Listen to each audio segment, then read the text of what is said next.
സാറേ voice clear ആണോ? സാറേ വോയിസ് ക്ലിയർ ആണോ? ക്ലിയർ.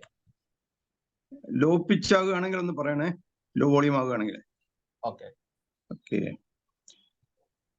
Good morning. ജയ് ആർസിഎം, ഗുഡ് ആർസിഎം. എല്ലാവർക്കും എൻ്റെ വിനീതമായ നമസ്കാരം. ഈ വേദിയിലേക്ക് എത്തിച്ചേരുവാൻ സാധിച്ചതിൽ ആദ്യമേ ദൈവത്തോട് നന്ദി പറയുന്നു. നമ്മുടെ സീനിയർ ലീഡേഴ്സ് എല്ലാവരെയും സ്മരിക്കണം.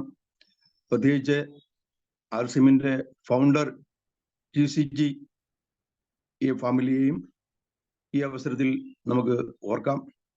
ഈ ഒരു വലിയ പ്രസ്ഥാനം നമ്മളിലേക്ക് എത്തിച്ച് ഓരോ ഇന്ത്യക്കാരനെയും ട്രാൻസ്ഫോം ചെയ്ത് സ്വയാശ്രയത്വത്തിലും ആരോഗ്യത്തിലും അതുവഴി ഭാരതത്തിന്റെ നവോത്ഥാനത്തിലേക്കും എത്തിക്കുവാൻ മുന്നോട്ട് വന്ന TCG ഒരു യുഗപുരുഷനാണ്.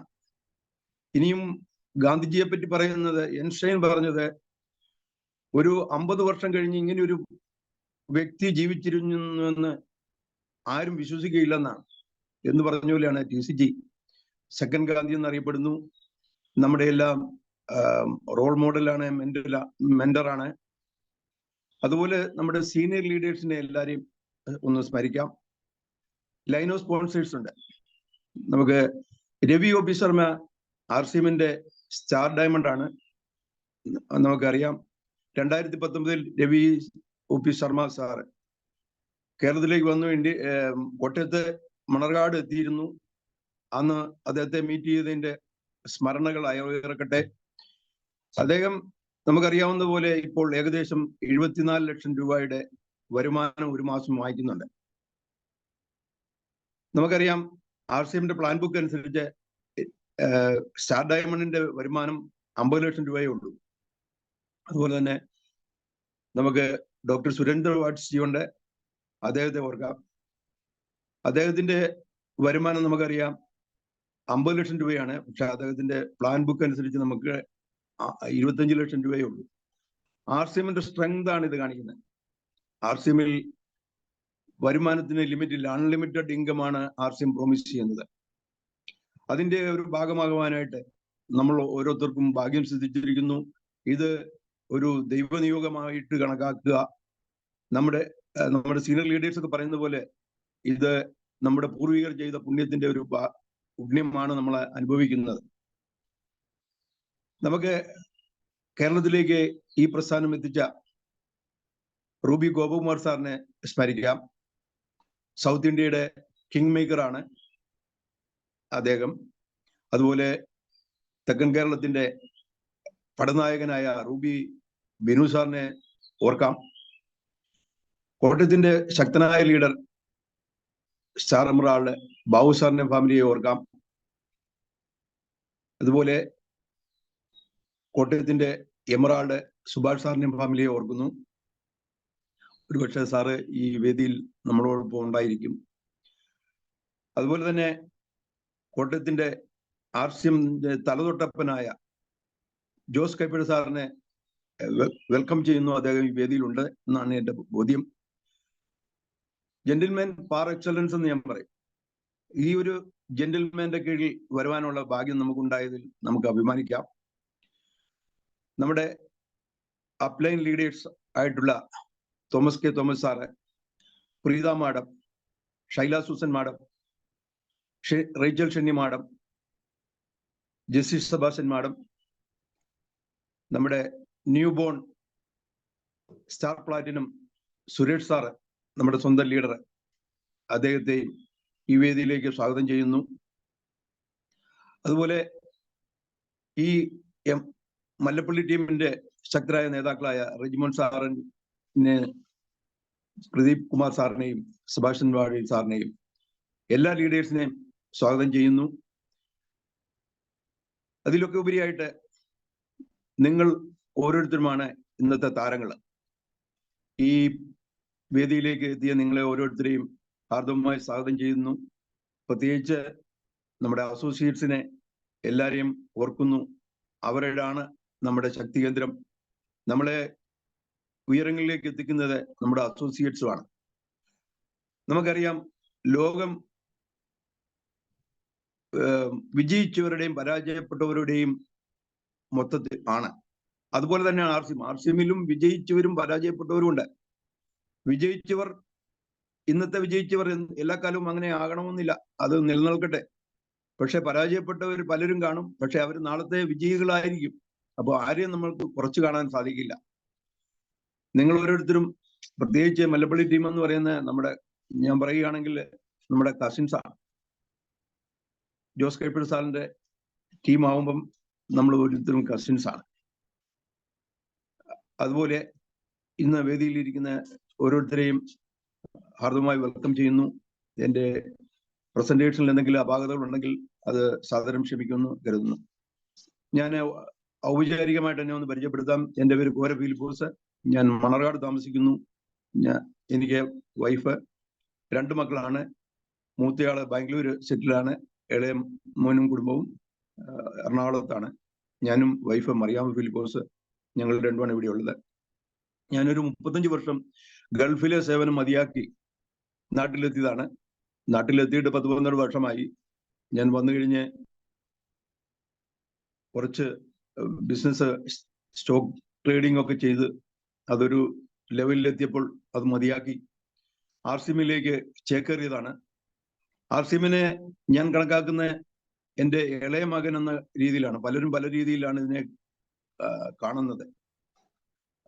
നമ്മുടെയൊക്കെ സിസ്റ്റം അനുസരിച്ച് നമുക്കറിയാം, ഇളയ മക്കളായിരിക്കും നമ്മുടെ പേരൻസിന്റെ കൂടെ നിൽക്കുകയും പേരൻസിനെ സപ്പോർട്ട് ചെയ്യുകയും ചെയ്യുന്ന ആ ഒരു സിസ്റ്റത്തില്ല. അതുകൊണ്ട് ഇളയ മകൻ എന്നുള്ള കൺസിഡറേഷനാണ് ഞങ്ങൾ ആർസിഎമ്മിന് കൊടുക്കുന്നത്.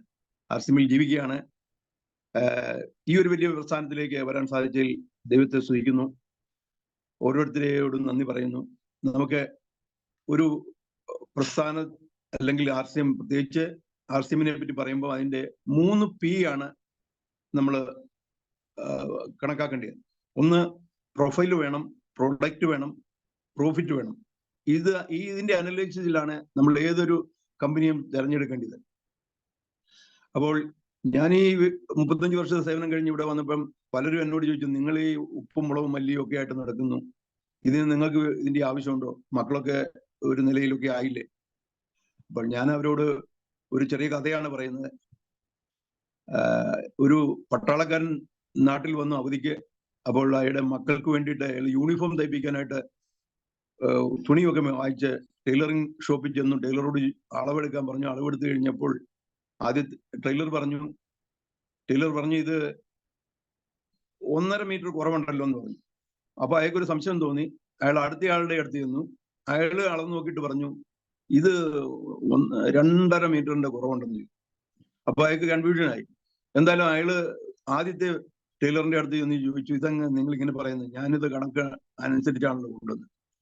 അപ്പൊ അദ്ദേഹം പറഞ്ഞു, അതെ സുഹൃത്തെ, എൻ്റെ കുട്ടികൾ ചെറുതാണ്, അപ്പൊ എനിക്ക് കുറച്ച് എക്സ്ട്രാ ആവശ്യം വരുള്ളൂ. അയാളുടെ കുട്ടികളാണ് ഇച്ചിരി പ്രായമുള്ളവരാണ്, വളർന്നതാണ്, അയാൾക്ക് കൂടുതൽ തുണിയുടെ ആവശ്യമുണ്ട്, അതുകൊണ്ടായിരിക്കും അങ്ങനെ പറഞ്ഞതെന്ന് പറഞ്ഞു. എന്ന് പറഞ്ഞ പോലെ എൻ്റെ ആവശ്യങ്ങള്, എനിക്കും മക്കളും കൊച്ചുമക്കളും ഉള്ളതുകൊണ്ട് എനിക്ക് ആർസിഎമ്മിൽ നിന്ന് കൂടുതൽ പ്രതീക്ഷിക്കുന്നുണ്ട്. പക്ഷെ നമുക്കറിയാം, ഗൾഫിൽ നിന്ന് തിരിച്ചു വന്ന ആളാണ്. സുഹൃത്തുക്കളോടും ബന്ധക്കാരോടും ഒക്കെ പറയുമ്പോൾ അവര് പറയും, ഇവൻ ഗൾഫിലൊക്കെ പോയി തിരിച്ചു വന്നതാണ്, ഇനി ഞങ്ങളുടെ ചെലവിൽ ഇവൻ രക്ഷപ്പെടേണ്ട, ഞങ്ങൾ രക്ഷപ്പെട്ടില്ലെങ്കിലും സാരമില്ല, ഞങ്ങളുടെ ചെലവിൽ ഇവൻ രക്ഷപ്പെടേണ്ടെന്നുള്ള അത് പൊതുവേ ഉള്ളൊരു അറിയാം നമുക്ക് റെസ്പോൺസ്. അപ്പോൾ ആർസിഎമ്മിൽ നമ്മൾ എന്താണ് മിക്കവാറും കാണുന്ന നോയാണ്. ആർസിഎമ്മിൽ എപ്പോഴും നമുക്ക് പ്രതീക്ഷിക്കേണ്ട നോയാണ്. പക്ഷെ ആ നോയെ ഏസാക്കി എടുക്കാൻ നമുക്ക് സാധിക്കണം. നോ നോ നോ നോ പറഞ്ഞ് അത് കൺവേർട്ട് ചെയ്ത് ഏസിലേക്ക് വരാൻ ഉള്ള സാധ്യതയാണ് നമുക്കുള്ളത്. അതാണ് ഞാൻ പറഞ്ഞു വന്നത്. അപ്പോൾ അതിനായിട്ട് ഒരു നല്ലൊരു കഥ പറയാം. അതായത് അമേരിക്കയിലെ ഇൻഷുറൻസിന്റെ ഒരു സെയിൽസ് മാൻ ലെജൻഡാണ് മെഹ്ദി ഫക്രുസാദെ എന്ന് പറയും. അദ്ദേഹം ഇറാനിയൻ ഒറിജിനാണ്. അദ്ദേഹം 1950കളിൽ അമേരിക്കയിലേക്ക് കുടിയേറിയതാണ്. അദ്ദേഹം അവിടെ ചെന്ന് വളരെ കഷ്ടപ്പെട്ടു. ഒരു ജീവിത മാർഗത്തിന് വേണ്ടിയിട്ട് ഒരു ഇൻഷുറൻസ് കമ്പനിയെ അപ്രോച്ച് ചെയ്തു. വേറെ മാർഗമൊന്നും ഇല്ലായിരുന്നു. അത് പറയപ്പെടുന്ന അദ്ദേഹത്തിന്റെ മകന് ഭക്ഷണം മേടിച്ചു കൊടുക്കാനുള്ള സാധ്യത വരുമാനം പോലും ഇല്ല. നിവൃത്തിയില്ലാതെ അയാളെ ഇൻഷുറൻസ് കമ്പനി അപ്രോച്ച് ചെയ്തു. അവര് ഒരു ട്രെയിനിങ് ഒക്കെ കൊടുത്തിട്ട് അയാളെ മാർക്കറ്റിലേക്ക് വിട്ടു. അദ്ദേഹം 45 ദിവസം മഹദി 45 ദിവസം ഫീൽഡിൽ പോയിട്ട് ഒരു സെയിൽസ് പോലും കാൻവാസ് ചെയ്യാൻ പറ്റില്ല. എല്ലാവരും നോ പറയുന്നു. അദ്ദേഹം നിരാശനായിട്ട് തിരിച്ചു വന്നിട്ട് സെയിൽസ്മാനോട് പറഞ്ഞു, എനിക്ക് സാർ ഇത് ക്ലിയർ ആകുന്നുണ്ടോ? ക്ലിയർ ആണോ? ഓക്കെ. സെയിൽസ്മാനോട് പറഞ്ഞു, ഞാൻ ജോലി വിടുകയാണ്, എനിക്ക് ഇതുകൊണ്ട് പ്രയോജനം ഉണ്ടായി, this is not my cup of tea. അപ്പൊ സെയിൽസ് മാനേജർ കൗണ്ടറായിട്ട് ഒരു ഓഫർ കൊടുത്തു, നിങ്ങൾ നിരാശപ്പെടേണ്ട, നിങ്ങൾക്ക് ഞാൻ ഒരു ദിവസം $50 തരാം. ആ കഥയുടെ ടൈറ്റിൽ തന്നെ ദ $50 എന്നാണ്. അദ്ദേഹത്തിന്റെ പുസ്തകമാണ് നത്തിങ് ഈസ് ഇമ്പോസിബിൾ എന്നുള്ളൊരു വലിയ ഫേമസ് ആയിട്ടുള്ള ഒരു പുസ്തകത്തിന്റെ രചയിതാവുമാണ് അദ്ദേഹം. മെഹദിയോടുള്ള ഓഫർ എന്ന് പറഞ്ഞാൽ നിങ്ങൾക്ക് $50 ദിവസവും തരാം, പക്ഷെ നിങ്ങൾ 50 ആൾക്കാരെ പോയി കാണണം ദിവസവും.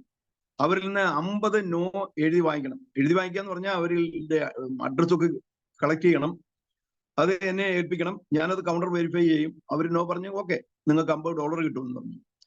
അദ്ദേഹം ആദ്യത്തെ ദിവസം പോയി, വലിയ ആവേശമായിരുന്നു. നോ നോ നോ നോ പറഞ്ഞ് 30 31 32 33 34ാമത്തെ ആള് യേസ് പറഞ്ഞു. അപ്പോൾ അയാൾ ആകെ ക്ഷീണിച്ചു പോയി. 50 തെറ്റാൽ $50 കിട്ടേണ്ടതാണ്. അയാൾ പക്ഷെ ഒരു നിർദോഷിയായിരുന്നു.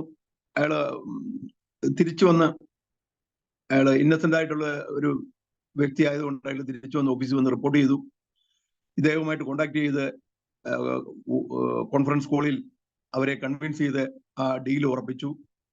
അന്ന് അദ്ദേഹത്തിന് കിട്ടിയ $100 $100 ആദ്യത്തെ ദിവസം കിട്ടി. രണ്ടാമത്തെ ദിവസവും ഇതൊക്കെ തന്നെയായിരുന്നു. പക്ഷെ 23ാമത്തെ ആള് യേസ് പറഞ്ഞു.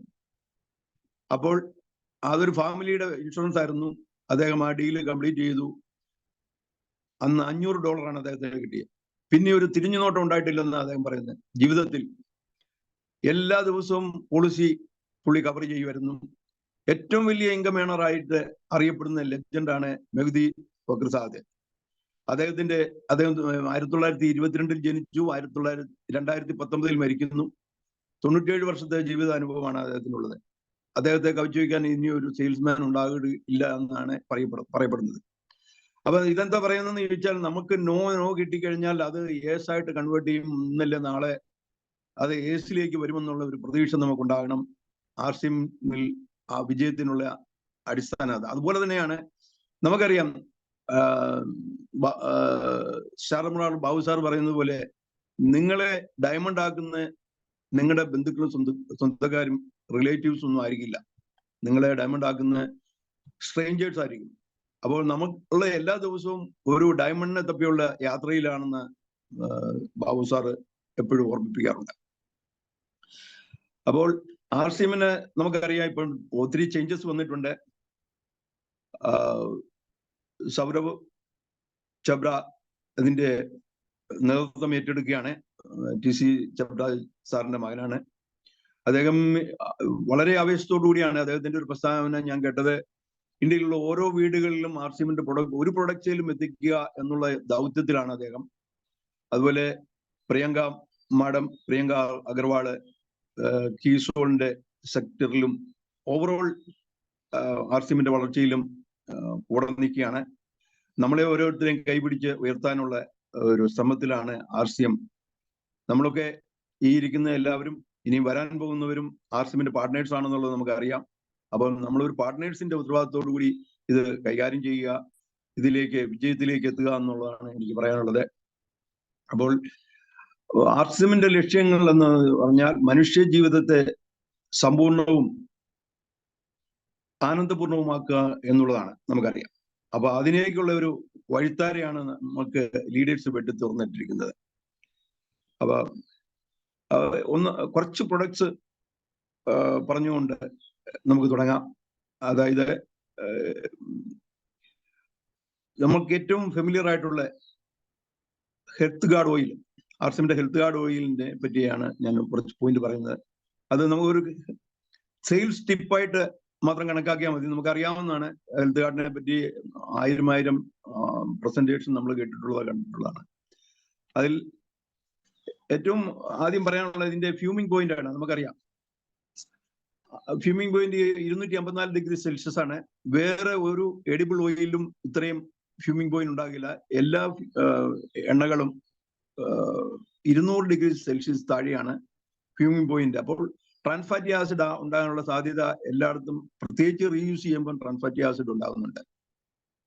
അപ്പോൾ ഏറ്റവും സേഫ് ആയിട്ടുള്ള എണ്ണയാണ് ഇത്. നമുക്കറിയാം ഇതിന് വറ്റു കുറവാണ്, അപ്പൊ പുകഞ്ഞു പോവുകയില്ല. അതുകൊണ്ട് തന്നെ ട്രാൻസ്ഫാറ്റി ആസിഡ് ഉണ്ടാകുന്നില്ല. എണ്ണയിൽ അതിൽ തന്നെ എഴുതിയിട്ടുണ്ട് ഫ്രീ ഓഫ് ട്രാൻസ്ഫാറ്റി ആസിഡ്. അതുപോലെ തന്നെ ഇതിന്റെ ഒരു കണ്ടൻസ് എന്ന് പറയുന്നത്, എല്ലാ ഓയിലിന്റെ കണ്ടൻസ് എന്ന് പറഞ്ഞാൽ സാച്ചുറേറ്റഡ് ഫാറ്റി ആസിഡ് ഉണ്ടാവും. അതിൽ നമ്മുടെ തവിടെണ്ണ, ഹെൽത്ത് കാർഡിന്റെ തവിടെണ്ണയിലാണ് അതിന്റെ ഐഡിയൽ റേഷ്യോ എന്ന് പറയുന്നത് 3:3:4. അതായത് 27 to 33% സഫ, 27 to 33% പുഫ, 33 to 44% മുഫ. സാച്ചുറേറ്റഡ് ഫാറ്റി ആസിഡ് നമ്മുടെ ഓയിലിൽ, ഹെൽത്ത് കാർഡ് ഓയിലിൽ 24% ആണ്. പോളി അൺസാച്ചുറേറ്റഡ് ഫാറ്റി ആസിഡ് 34% ആണ്. മോണോ അൺസാച്ചുറേറ്റഡ് ഫാറ്റി ആസിഡ് 44% ആണ്. ഇത്രയും ഐഡിയൽ ആയിട്ടുള്ള ഒരു ഓയില്, എഡിബിൾ ഓയില് വേറൊന്നും കാണുകയില്ല എന്നുള്ളതാണ്. നമുക്കറിയാം ഒലിവ് ഓയിലൊക്കെ ഏറ്റവും ബെസ്റ്റ് ആണ്, പക്ഷെ ഒലിവ് ഓയിലൊന്നും ചൂടാക്കാനൊക്കെ ഇല്ല. എല്ലാ ഓയിലും 200 ഡിഗ്രിക്ക് മേളാകുമ്പോൾ 220 ഡിഗ്രി സെൽഷ്യസ് വേണം ഇത് വറുക്കാനും പൊരിക്കാനും ഒക്കെ. അപ്പം ആ ഒരു പോയിന്റ് നമ്മൾ എടുത്തു പറയേണ്ടതുണ്ട്. പിന്നെ ഉള്ളതാണ്, ഇതിൽ 3 ആന്റി ഓക്സിഡൻസ് ഉണ്ട്. നമുക്കറിയാം ടോക്കോഫിറോൾ, ടോക്കോട്രിനോൾ, ഗാമ ഒറിജിനോളിന്റെ കണ്ടൻസ് എന്ന് പറഞ്ഞാൽ 1400 mg/100 ഗ്രാമിനുണ്ട്. അപ്പൊ അത് ക്യാൻസറിനെ പോലും തടുക്കാനുള്ള ജീവിതശൈലി രോഗങ്ങൾ, ഒരു 34 ജീവിതശൈലി രോഗങ്ങൾ ഈ എണ്ണയുടെ ഉപയോഗത്തിൽ കൂടി മാറ്റിയെടുക്കാനൊക്കും, അല്ലെ പ്രിവെന്റ് ചെയ്യാനൊക്കും, അല്ലെ പ്രതിരോധം ആയി തീർക്കാനൊക്കും. ഇത് നമ്മൾ ഏതെങ്കിലും വീടുകളിൽ എത്തിക്കാൻ സാധിക്കാൻ നമ്മളൊരു പുണ്യം ചെയ്യുകയാണ്. അതോടുകൂടി അവിടുത്തെ രോഗങ്ങൾ കുറയ്ക്കാനും അവരെ ആരോഗ്യത്തിലേക്ക് എത്തിക്കാനുമുള്ള ഒരു ചവിട്ടുപടിയായിട്ട് ഈ എണ്ണ തീരും. അതുപോലെ തന്നെ ഇതിന്റെ ഒരു പ്രൊപ്പോർഷനേറ്റ് ആയിട്ടുള്ള കോസ്റ്റ് നോക്കുകയാണെങ്കിൽ നമുക്കറിയാം 250 MRP ഉണ്ട്. അതിന്റെ 70%, 700 മില്ലി മതി 1 ലിറ്ററിന് പകരമായിട്ട്. അപ്പം 175 രൂപയെ പ്രൊപ്പോർഷനേറ്റ് ആയിട്ട് വരുന്നുള്ളൂ. അതുപോലെ തന്നെ 163 രൂപ DP പ്രൈസിന്റെ കണക്കാക്കുകയാണെങ്കിൽ 114 രൂപയെ നമ്മൾക്ക് കോസ്റ്റ് വരുന്നുള്ളൂ. അപ്പൊ എക്കണോമിക്കലാണ്. നാട്ടിൽ കിട്ടുന്ന ഏതൊരു കൂതറ എണ്ണയേക്കാളും ബെറ്റർ ആണ് RCMന്റെ പ്രൈസ് വൈസ് ആയിട്ടും ഹെൽത്ത് കാർഡ് ഓയിൽ. പിന്നെ വേറൊരു പോയിന്റ് എന്ന് പറഞ്ഞാൽ, ഇത് പേറ്റന്റഡ് ആയിട്ടുള്ള തെർമോസൈഫൺ മെത്തേഡിലാണ് ഇത് പ്രോസസ് ചെയ്യുന്നത്. ഒരുപക്ഷെ സെബാസ്റ്റ്യൻ വാഴൽ സാറൊക്കെ പോയി വിസിറ്റ് ചെയ്തതാണ്, ടീം അവിടെ എത്തി കണ്ടതാണ്. തെർമോസൈഫൺ മെത്തേഡ് എന്ന് പറയുമ്പോൾ ഇത് സ്റ്റീം ഈ ഓയിലിലേക്ക് പൈപ്പ് വഴി പാസ് ചെയ്തിട്ട് ആണ് ഇതിന്റെ ഫിസിക്കൽ റിഫൈനിങ് നടക്കുന്നത്. അത് വേറൊരു ഫാക്ടറിയും അതങ്ങനെ ഉണ്ടെന്ന് തോന്നുന്നില്ല. ആ ഒരു പ്രോസസ്സ് വരുന്ന ഫിസിക്കൽ റിഫൈനിങ് എന്ന് നമ്മൾ പറയുന്നത്. മറ്റുള്ള എണ്ണകളിലൊക്കെ സോൾവെന്റ് ചേർന്നിട്ടാണ്. അപ്പൊ അതുകൊണ്ടൊക്കെ ഒരു അരുചി ഉണ്ടാകുന്നുണ്ട്. നമ്മുടെ എണ്ണ ഒരു 20 കിലോ തവിടിൽ നിന്നാണ് എടുക്കുന്നതെന്ന് പറയപ്പെടുന്നു. മറ്റുള്ള എണ്ണകൾ ഒരു 8-10 കിലോ തവിടിൽ നിന്ന് കിട്ടും. ബിക്കോസ് അതായത് സോൾവെന്റ് ചേരുന്നത് കൊണ്ട്. അപ്പൊ അതിൻ്റെതായ ദൂഷ്യങ്ങൾ അതിനുണ്ട്. ഈ എണ്ണ നമുക്ക് കണ്ണിൽ വരെ ഒഴിക്കുക, അത്രയും പരിശുദ്ധമാണ്. നമ്മൾ അമൃതം ഇതിനെ വിശേഷിപ്പിക്കുന്നു. അടുത്തൊരു പോയിന്റ് എന്ന് പറഞ്ഞാൽ ഇതിന്റെ സർട്ടിഫിക്കേഷൻ ആണ്. നമ്മൾ ശ്രദ്ധിച്ചാൽ അറിയാം, HACCP സർട്ടിഫിക്കേഷൻ ഉള്ള ഒരേ ഒരു എഡിബിൾ ഓയിലാണ് ഇന്ത്യയിൽ, പ്രത്യേകിച്ചും RCMന്റെ ഹെൽത്ത് കാർഡ് ഓയിൽ. ആ സർട്ടിഫിക്കേഷന്റെ പ്രത്യേകത എന്നാന്ന് ചോദിച്ചു കഴിഞ്ഞാൽ, ഇത് ഹസാർഡ് അനാലിസിസ് കൺട്രോൾ പോയിന്റ് എന്ന് പറയും. ഓരോ സ്റ്റേജിലും, ഇതിന്റെ പ്രോസസ്സിന്റെ ഓരോ സ്റ്റേജിലും അവർ വെരിഫിക്കേഷൻ നടത്തുന്നുണ്ട്. മാൽ പ്രാക്ടീസോ അല്ലെങ്കിൽ മായമോ എന്തെങ്കിലും ചേരുന്നുണ്ടോ എന്നുള്ള വെരിഫൈ ചെയ്തിട്ടാണ് ഈ സർട്ടിഫിക്കേഷൻ. ഇത് എക്സ്പോർട്ടിന് വേണ്ടിയിട്ടായിരിക്കാം ഒരുപക്ഷെ ഇത് അവർ സംഘടിപ്പിക്കുന്നത്. AP ഓർഗാനിക്സ് അത് നമ്മുടെ ഭാഗ്യം. നമുക്ക് ആ HACCP സർട്ടിഫിക്കേഷനുള്ള ഒരേ ഒരു എണ്ണയാണ് ഇന്ത്യയിൽ എൻ്റെ അറിവില്. അത് നമുക്ക് കിട്ടുന്നത് ഒരു വലിയൊരു ഹൈ പോയിന്റ് ആണ്. അതുപോലെ തന്നെ ഇതിൽ ഫോർട്ടിഫൈ ചെയ്തിട്ടുണ്ട് വിറ്റമിൻ എയും വിറ്റമിൻ D2. അപ്പൊ ഇത്രയൊക്കെ പോയിന്റ് നമുക്ക് സെയിൽസിന്റെ ഭാഗമായിട്ട് നമുക്ക് കൺവിൻസ് ചെയ്യാൻ സാധിച്ചു കഴിഞ്ഞാൽ ഏതൊരാളും ഇത് വാങ്ങിക്കാൻ തയ്യാറാകും. അതോടുകൂടി അവരുടെ ആരോഗ്യം മെച്ചപ്പെടും. നമ്മളൊരു വലിയ സാമൂഹിക സേവനം നടത്തുകയാണ്. അടുത്തൊരു പ്രൊഡക്റ്റ് ഞാൻ ഉദ്ദേശിക്കുന്നത് ഹരിത സഞ്ജീവനിയാണ്. അതിന്റെ ഒരു ടെക്നിക്കാലിറ്റീസും ഒരു സയന്റിഫിക് ബാക്ക്ഗ്രൗണ്ട് ഒന്നുമല്ല ഞാൻ പറയുന്നത്. ഇതിന്റെ ഒരു പ്രാക്ടിക്കൽ ലെവലാണ് ഞാൻ പറയുന്നത്. ഇത് ഏറ്റവും കൂടുതൽ നമ്മൾ നാട്ടിലേക്ക് മറ്റുള്ളവരിലേക്ക് എത്തിക്കാനുള്ള ഒരു സംവിധാനം ചെയ്യുവാൻ വേണ്ടിയിട്ട് ഇത് നമുക്കറിയാം. ഇത് 1/4 കിലോ 1/2 കിലോ പാക്കറ്റിലാണ് ഹരിത സഞ്ജീവനിയുടെ സോയിൽ ഹെൽത്ത് സ്പെഷ്യലും ഫ്രൂട്ട് സ്പെഷ്യലും കിട്ടുന്നത്. അത് 1/4 കിലോ ഒക്കെ മേടിക്കുക സാധാരണക്കാർ 3-4 ബലവർഷങ്ങളുള്ള ആൾക്കാർക്ക് അതിന്റെ ബുദ്ധിമുട്ടുണ്ടാകും. അപ്പൊ നമുക്ക് ചെയ്യാൻ നോക്കുന്നത് നമ്മളിത് വാങ്ങിച്ച് റീപാക്ക് ചെയ്യുക. ഒരു ബലവർഷത്തിന് നമുക്കറിയാം 50 ഗ്രാം മതി. 20 ഗ്രാം സോയിൽ ഹെൽത്ത് സ്പെഷ്യലും 30 ഗ്രാം ഫ്രൂട്ട് സ്പെഷ്യലും മതിയാവും. പ്രത്യേകിച്ച് ഒരു ഫോർ എക്സാമ്പിൾ ഒരു തെങ്ങിന് വേണ്ടിയിട്ട് 50 ഗ്രാമിന്റെ ആവശ്യമുള്ളൂ. അപ്പൊ 20 ഗ്രാം ആദ്യമേ 20 ലിറ്റർ വെള്ളത്തിൽ കലക്കി അത് തെങ്ങിന്റെ ഫോർ എക്സാമ്പിൾ തെങ്ങിന്റെ തടത്തിൽ ഒഴിക്കുക. 10 ദിവസം കഴിഞ്ഞ് 10 ഗ്രാം അതുപോലെ തന്നെ 10 ലിറ്റർ വെള്ളത്തിൽ ഫ്രൂട്ട് സ്പെഷ്യൽ കലക്കി ഒഴിക്കുക. 3-ാമതും ഫ്രൂട്ട് സ്പെഷ്യൽ, 4-ാമതും ഫ്രൂട്ട് സ്പെഷ്യൽ. അങ്ങനെ 50 ഗ്രാമിന്റെ ഒരു പ്രോസസ്സ് ചെയ്യാനൊക്കെയാണെങ്കിൽ നമ്മൾ ഒത്തിരി ആൾക്കാരിലേക്ക് ഇത് എത്തിക്കാനൊക്കും. പ്രത്യേകിച്ച് ഇതിന്റെ ഒരു ഡിമാൻഡ് വരുമ്പം നമുക്കൊരു ബിസിനസിന്റെ ഓപ്പർച്യൂണിറ്റി ഉണ്ടാകും. ആദ്യമൊക്കെ നമുക്ക് കുറച്ച് നഷ്ടമൊക്കെ വന്നിരിക്കാം. ഇത് നമുക്ക് വേണേൽ പോയി അപ്ലൈ ചെയ്ത് കൊടുക്കാം, അല്ലെ ഇത് പാക്ക് ചെയ്ത് കൊടുത്തു കഴിഞ്ഞാൽ ആൾക്കാർക്ക് ഇത് യൂസ് ചെയ്യാനും വാങ്ങിക്കാൻ കോസ്റ്റ് എഫക്റ്റീവ് ആകും എന്നുള്ളതാണ് അതിന്റെ ഒരു പ്രത്യേകത. അടുത്തൊരു പ്രൊഡക്റ്റിനെ പറ്റി പറയുന്നത് ബിൽഡിംഗ് പെയിന്റ് ആണ്. RCM തുളസി പെയിന്റ്. തുളസി പെയിന്റിന്റെ ഓപ്പർച്യൂണിറ്റി അപാരമാണ്. കഴിഞ്ഞ ദിവസം നമുക്കൊരു ട്രെയിനിങ് കിട്ടി. അതിൽ പ്രത്യേകം എടുത്തു പറയേണ്ട ഒരു പ്രൊഡക്റ്റിനെ പറ്റി പറഞ്ഞത് എറ്റേണിറ്റി ഡാം പ്രൊട്ടക്ടർ. അതിനെപ്പറ്റി ഒരു ചെറിയ ബ്രീഫിംഗ് ഞാൻ നടത്തുകയാണ്. എറ്റേണിറ്റി ഡാം പ്രൊട്ടക്ട് ടെറസിനേക്കൊക്കെ അപ്ലൈ ചെയ്ത് കഴിഞ്ഞാൽ അത് 10 ഡിഗ്രി സെൽഷ്യസിന്റെ റിഡക്ഷൻ ഇൻ ഹീറ്റ് ഉണ്ടാകുക എന്നതാണ്. 10 ഡിഗ്രി സെൽഷ്യസ് ചൂട് കുറഞ്ഞു കിട്ടും. അപ്പോൾ സാധാരണഗതിയിൽ ഫാൻ ഉപയോഗിക്കേണ്ടത് ഫാനും ഇല്ലാതെയും AC ഉപയോഗിക്കേണ്ടത് ഫാന് മാത്രം ഉപയോഗിച്ചും ഇത് അപ്ലൈ ചെയ്ത് കഴിഞ്ഞാൽ കിട്ടും. അതിന് 3 കോട്ടാണ് ഇതിന് വേണ്ടത്. ആദ്യത്തെ ഒരു കോട്ട് എന്ന് പറയുന്നത് പ്രൈമറായിട്ട് കോട്ട് ചെയ്യണം. 1:1 റേഷ്യോയില് 1 ലിറ്റർ പെയിന്റിന് എറ്റേണിറ്റി ഡാം പ്രൊട്ടക്റ്റീവ് 1 ലിറ്റർ വെള്ളം ചേർത്തിട്ട് പ്രൈമറായിട്ട് നല്ലപോലെ സർഫസ് ഒക്കെ നന്നായിട്ട് ക്ലീൻ ചെയ്തിട്ട് വേണം ഇത് അപ്ലൈ ചെയ്യാനുണ്ട്. അതുപോലെ വലിയ ചൂടുള്ള സമയത്താകരുത്.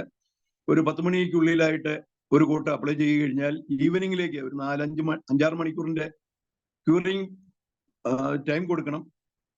ഈവനിങ്ങിലേക്ക് രണ്ടാമത്തെ കോട്ട് 1:0.25 എന്നുള്ള റേഷ്യോയിൽ അപ്ലൈ ചെയ്യണം. അതായത് 1 ലിറ്റർ എറ്റേണിറ്റി ഡാം പ്രൊട്ടക്റ്റിന് 0.25 ലിറ്റർ വെള്ളം ചേർത്തിട്ട് അപ്ലൈ ചെയ്യാൻ ഒക്കും.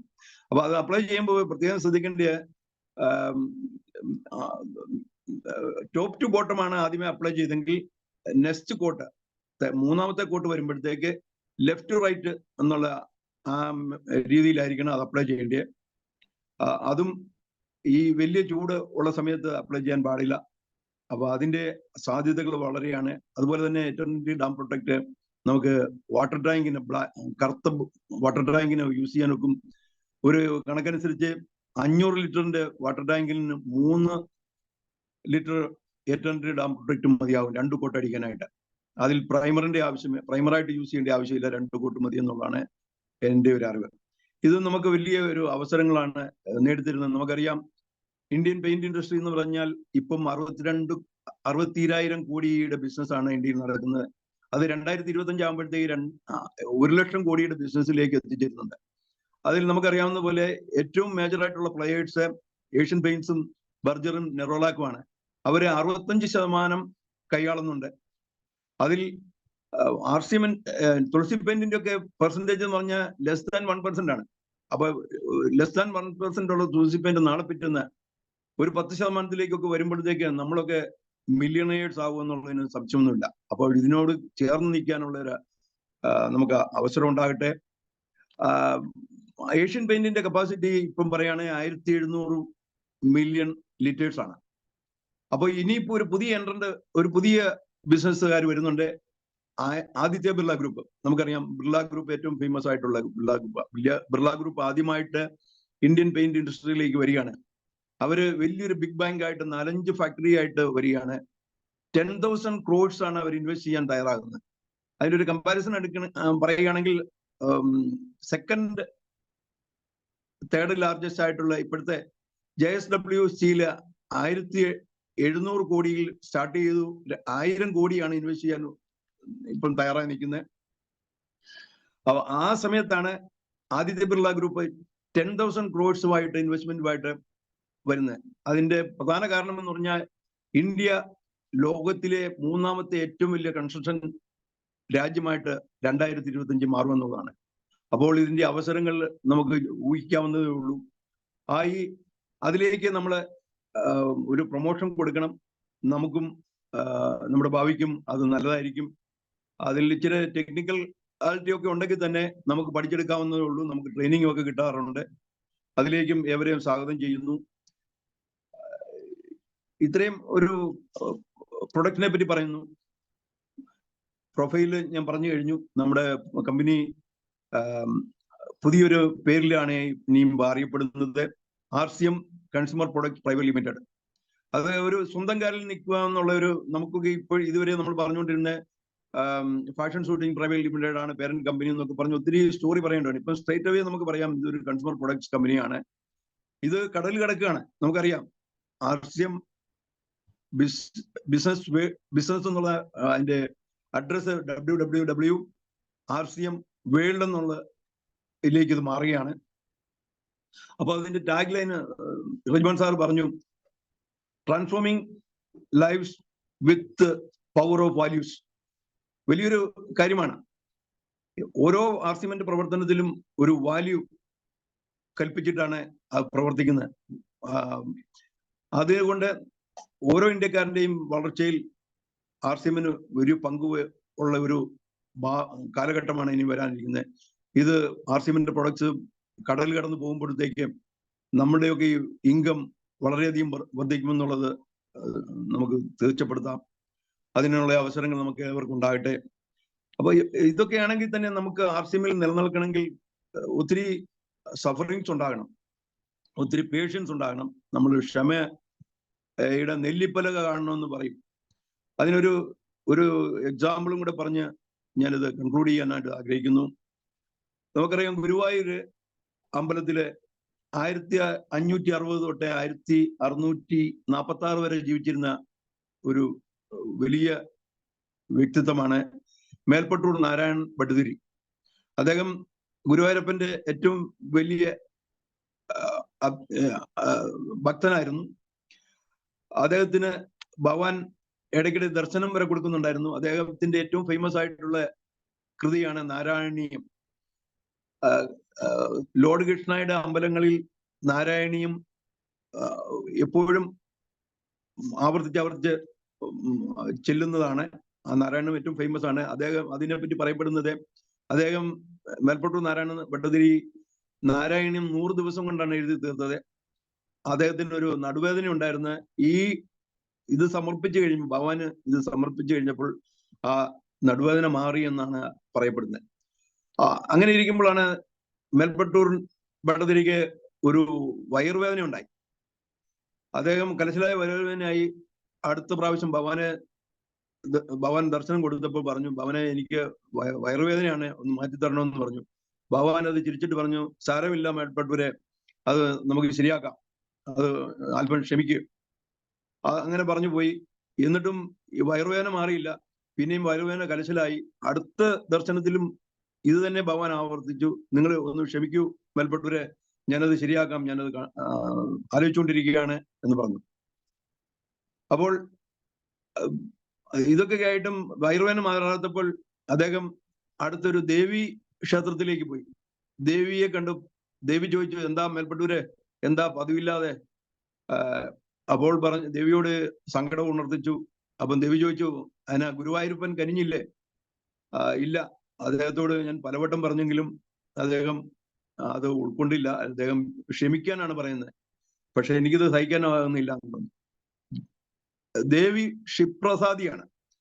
അപ്പം ഭക്തരോട് ഏറ്റവും അനുകമ്പയുണ്ടാവും.